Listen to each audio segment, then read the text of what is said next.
Welcome everybody to the Week 4 address. After Week 3, there's only one undefeated team remaining. That's Blaine. We'll get into that. There's also one winless team remaining. Coach Therrell. We'll get into that also.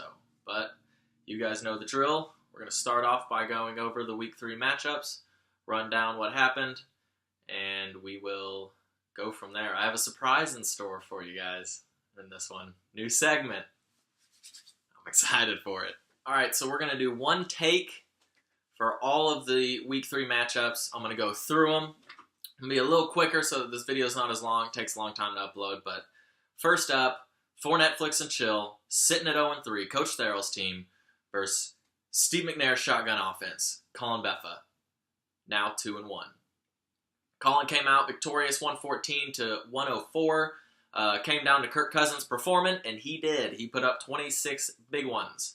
Kareem Hunt did his thing. A.J. Green demanded the ball in Cincy, finally got the ball in Cincy, and Cincy finally got something going on their offense. I think this was the first week they had a touchdown. So, good time for Colin's boy to come out big. Keenan Allen still, getting his catches, 11 points, solid. Coach Therrell, it stinks. I'm not going to give you too much crap for not playing Watkins. I don't know if I would have played him. I definitely wouldn't have played Crowell, though. I might have put Gillislee at your flex instead of Tariq because I would have put Tarek Cohen at your running back, too. But, you played pretty well. It's just one of those, dang, why didn't I play Sammy Watkins moments? And you didn't, so you lost because of it. And I think a lot of people are kind of rooting for you to keep losing just because you're the only one left that's 0-3. So I'm still rooting for you to get a win just so you can get out. I don't want you to be intimidated by us, Coach Therrell. I want you to come back next year. I don't want us to scare you away. So the next matchup here that I'm going to talk about is Upper Deckers versus Brandon Cooks. Jason's team, now 1-2, and Brad with his first loss of the season, sitting at 2-1. The Upper Deckers won 119 to 117. Very close game. I'm going to give this one to Chris Thompson. He gets the game ball for putting up 30 points with Rob Kelly out of the game. I don't know if Chris Thompson is going to continue this. You can't expect those type of explosive plays every week like he's been doing. But you could see the Redskins making him a bigger role in their offense, a more versatile role other than just being kind of the passing down back. But Amari Cooper didn't do much because Derek Carr didn't do anything either. The Oakland offense was just struggling.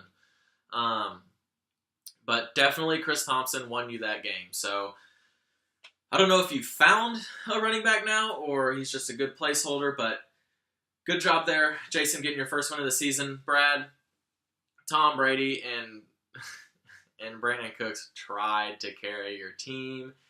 They put up a combined 67 points, if I'm doing that right in my head. They put up a lot of points for you, and the rest of your team just didn't help. If the Seahawks D just didn't go negative, you would have won. They're supposed to be the Legion of Boom. I don't know if they are now the Legion of Doom because they cost you the game and they cost you your undefeated record. So you're now sitting at 2-1, but you're all right. You're still scoring points every week, so I commend you on that. Next matchup we will go over is mine. So the Two Dreaded Monster versus Matt Stafford and the boys. I recently underwent a name change. Derek Carr has been demoted as not only the captain, but the starting quarterback for the team. Hence the name change.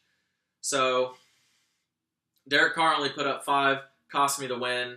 Witten didn't do anything either, but I solely put this on Derek Carr. I knew Kelvin Benjamin would suck. I don't know why I played him. So, I will take this loss. I think I needed it. I was getting way too confident sitting up at the top. So this brings me back to reality. Nick, you wouldn't have beaten too many other teams, though, this week. Melvin Gordon and J.H.I. were both kind of hurt, battling injuries, and didn't do what they would usually do. But Stephon Diggs, I mean, he's the number one receiver in the league right now, 37 this week. But what I really want to talk about is Devontae Parker and his trash touchdown. Time expiring touchdown. Down 20-0, and he scores a touchdown. That's like 8 points. You beat me by like 5. So if he doesn't get that trash touchdown, I win. But, you know, when you're playing with the Dolphins and Jay Cutler seems to always be losing, he's behind, I guess you got to play for trash points. I mean, that's why you take Allen Hurns and Marquise Lee. They're going to get a lot of trash points. So I will admit defeat here. I will take this loss, and I will learn something from it. And that lesson here is to not play Kelvin Benjamin. So he's up for grabs if anyone wants him. Dez is also up for grabs. I don't like playing that many Cowboys now that I think about it. But for next week, I did pick up the Cowboys D. So more Cowboys this next week. Oh my God, I don't know what I'm doing. All right, next up, we have the McAfrican Americans versus Bell Needs a Blunt. I think I labeled this the marquee matchup. It disappointed. Bell Needs a Blunt, Jeremy's team, fell to the Egemeyer curse, I'm going to call it, because he seems to always play against low point scores every week.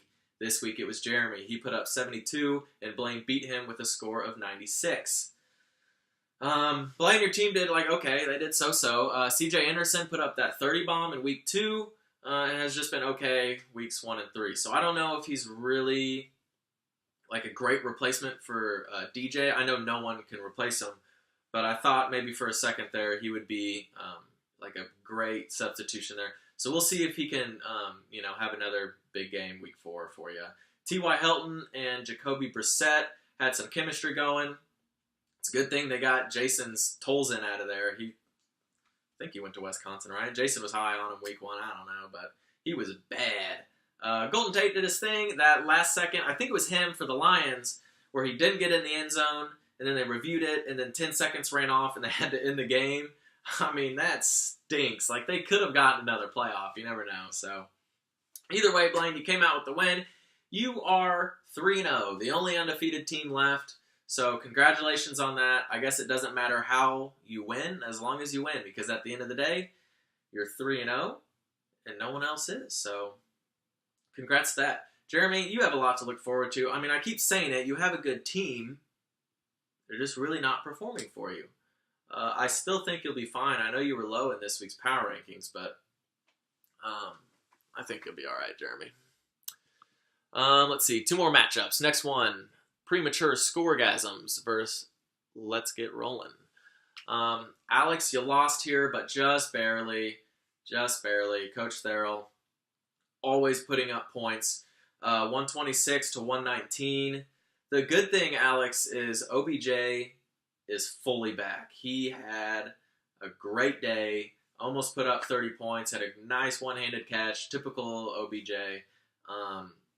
Side note here, I don't want to say I'm giving in to the OBJ hype, because he is an amazing receiver, but I do want to weigh in on this, and I want to hear your guys' input.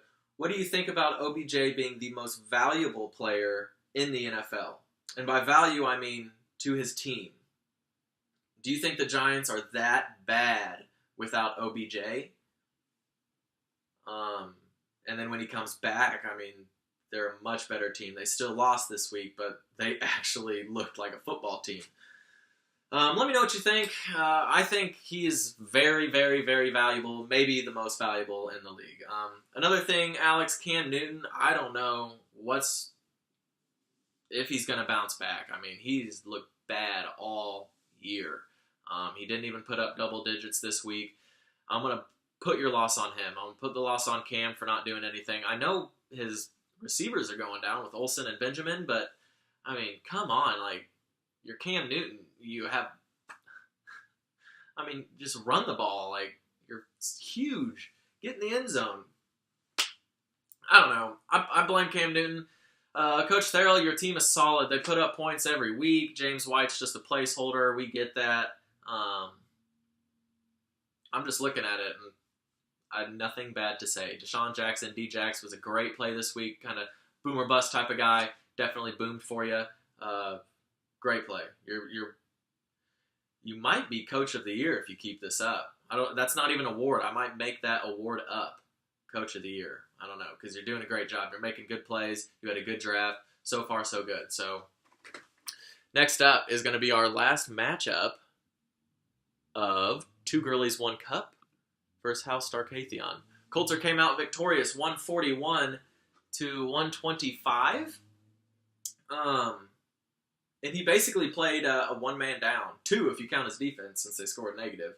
But he's showing that he will put up points even without a running back too, because they keep getting injured. And not just injured, but out injured. Darren Sproles is now on the IR. Woodhead was on the IR week 1. Darren Sproles, man, what an injury to have. Tore an ACL and broken arm on the same play. So you might as well drop him because he is done, and he wasn't even like amazing to begin with. But that just stinks, man. I mean, Kelly, Fat Rob was out, so you couldn't play him. Should be back for next week, so you have someone, but you're not going to have any bench players now. I think Woodhead's going to be back in, I think they said 8 weeks, so, I mean, you might have him for the playoffs, but is he worth holding on to until then? Just kind of like, you know, losing one bench spot to hold him? I don't know.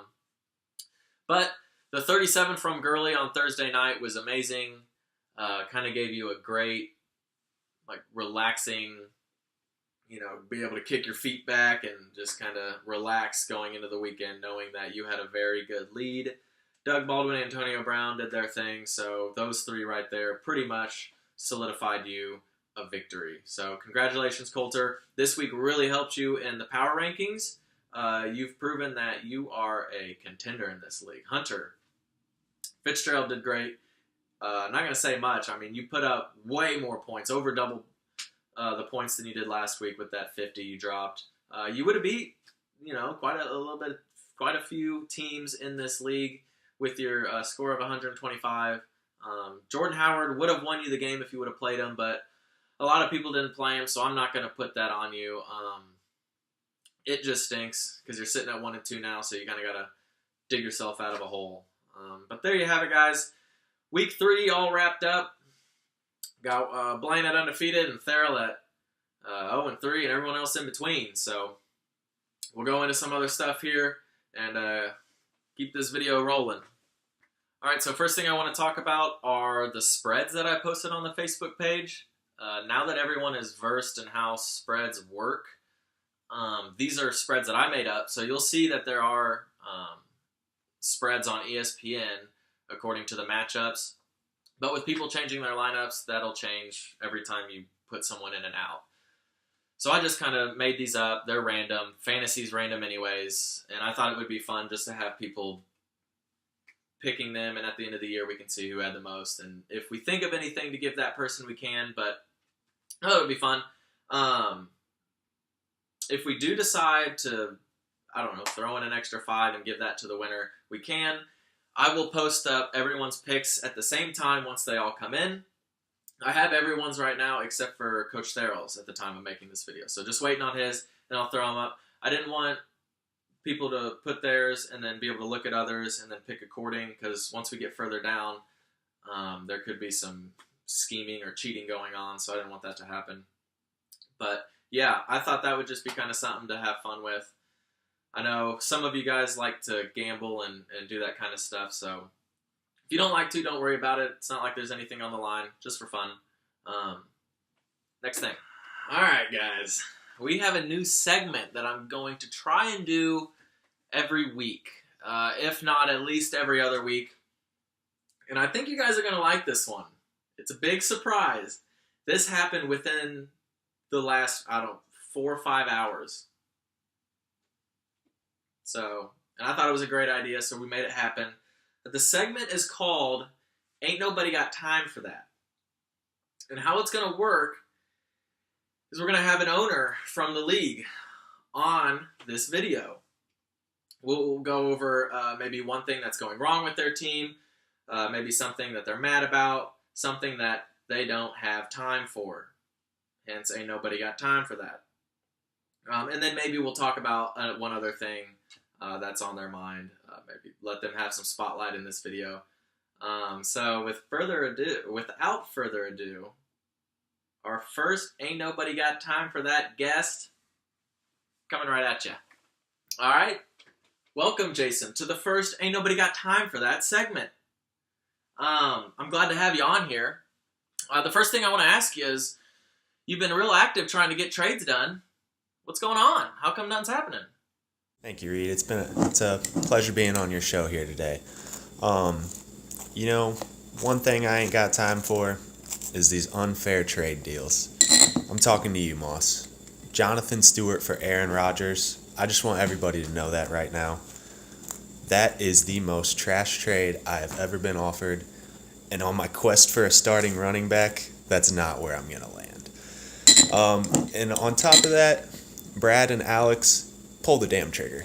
You know they're fair deals. Let's just go ahead, make the deal, and call it a day. Yeah, totally agree, Jason. I think people are just kind of taking advantage of you right now because you're kind of down there and you're in need.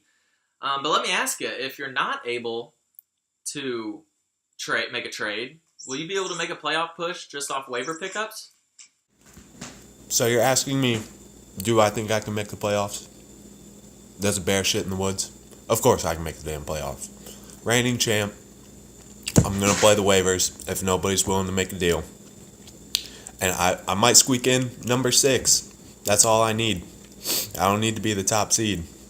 All bets are off in the playoffs. Your boy's coming for you. Coming for that chip. Back-to-back champs. Well said, Jason. Well said. You're just oozing confidence right now, and that's what you have to have if you want to go back-to-back. Best of luck to you for the rest of the year, okay? Thanks for having me on, Reed. It's been an absolute pleasure. Hope we can do this again.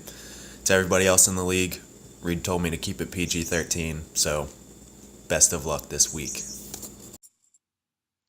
There you guys have it. The first segment of Ain't Nobody Got Time for That. Jason pled his case. You guys aren't trading with him. You guys are trying to rip him off. But he still thinks he can make the playoffs. You know, he doesn't even want the 5, 4, 3, 2, or 1 seed. He just needs that 6 to get in. You know, that wild card spot. You know, who doesn't like an underdog story? That could be him. You know, he is the reigning champ, so he's got a chip on his shoulder. He's got to try and do what he did last year. So, I don't know. You can see him sporting his Packers hat. He's not going to give up Aaron Rodgers, guys, so don't try and get him. But if you do want Mike Evans, he's willing to get rid of him. Next week, I'm hoping to maybe reach out to someone, or if someone wants to reach out to me to be part of this, we can get it. We can make something happen. But hope you guys like this segment of Ain't Nobody Got Time for That. We're going to move on to something else, and then we'll get to our matchups for next week, and then wrap this whole thing up. The next thing I'm going to go over is just Blaine's team and Coach Therrell's team, because Blaine's the only undefeated left. Coach Therrell's is the only winless team left. Blaine, I mean, we have to talk about it, because this is becoming... I mean, you've only had 189 points scored against you. Who has the most? The most points scored against someone is Jason with 384. That's almost a 200-point difference. Now, I know Jason is happy now to be at 1-2, but what if he would have had that? Then he'd be 3-0. I don't know. Power rankings could be different. He'd be number 1 in the league instead of way at the bottom. So I don't give you credit yet, but you have put up points, so I'll give you that. I know my power rankings, I was a little butthurt, and I put you down way at the bottom. I just thought that'd be funny. But everyone else is pretty legit. I know Jeremy didn't like where he was either. But Coach Therrell's team, you've put up 301 points, which isn't bad. You just have had 360 put against you, so that doesn't help. I know a lot of people are probably hoping that you just keep losing games just because it's fun to watch, but I really do hope that you can get it together. because we want you back next year. We don't want you to get intimidated because we're all so good at fantasy and you don't really take it that seriously. I don't know. I mean, you keep playing Crowell, so you're not doing your homework. So, I don't know. Those are our 3-0 and 0-3 team. I don't know. I just have to go over it every week. If Blaine stays undefeated and keeps doing this, I've never seen this before. This is ridiculous. All right, so last segment is going to be going over week 4 and my predictions, and I am literally just now looking at this. So this will be spur of the moment decisions. First up, Matt Stafford and the boys versus premature scoregasms. I'm going to go with myself here. Then we have Upper Deckers versus For Netflix and Chill. I will go Upper Deckers. Steve McNair shotgun offense. I'm taking you over the Two Dreaded Monster. Brandon Cooks versus the McAfrican Americans. I will take Brandon Cooks. Bell Needs a Blunt versus Two Girlies, One Cup. I will take Two Girlies, One Cup. And I will take Let's Get Rolling over House Starkathion. So those are my picks. Literally just looked at it. I think I'm going to go 100% next week. Marquee matchup. This means nothing anymore. We'll give it to the Brandon Cooks versus the McAfrican Americans. You guys are the marquee matchup. Blaine, you get it 2 weeks in a row. And I'm doing this because you are the only undefeated team left. So if there were TV ratings involved, you would be the team on prime time because you're undefeated and people want to see you go down. So that's that. I hope you guys liked the video this week. I don't know if it's going to be shorter or not because I haven't edited it yet, but it might be. But yeah, I had fun with the Ain't Nobody Got Time for that segment. Jason kind of came in and said he wanted to be in a video, and I said, we're doing it today. So if you want to be in it or you have ideas for it, let me know. We'll get it worked out for next week because I do want to do it every week. We'll make improvements on it every week as well. So that's it. Week 4 coming up. Best of luck to everyone in the league. Go get them.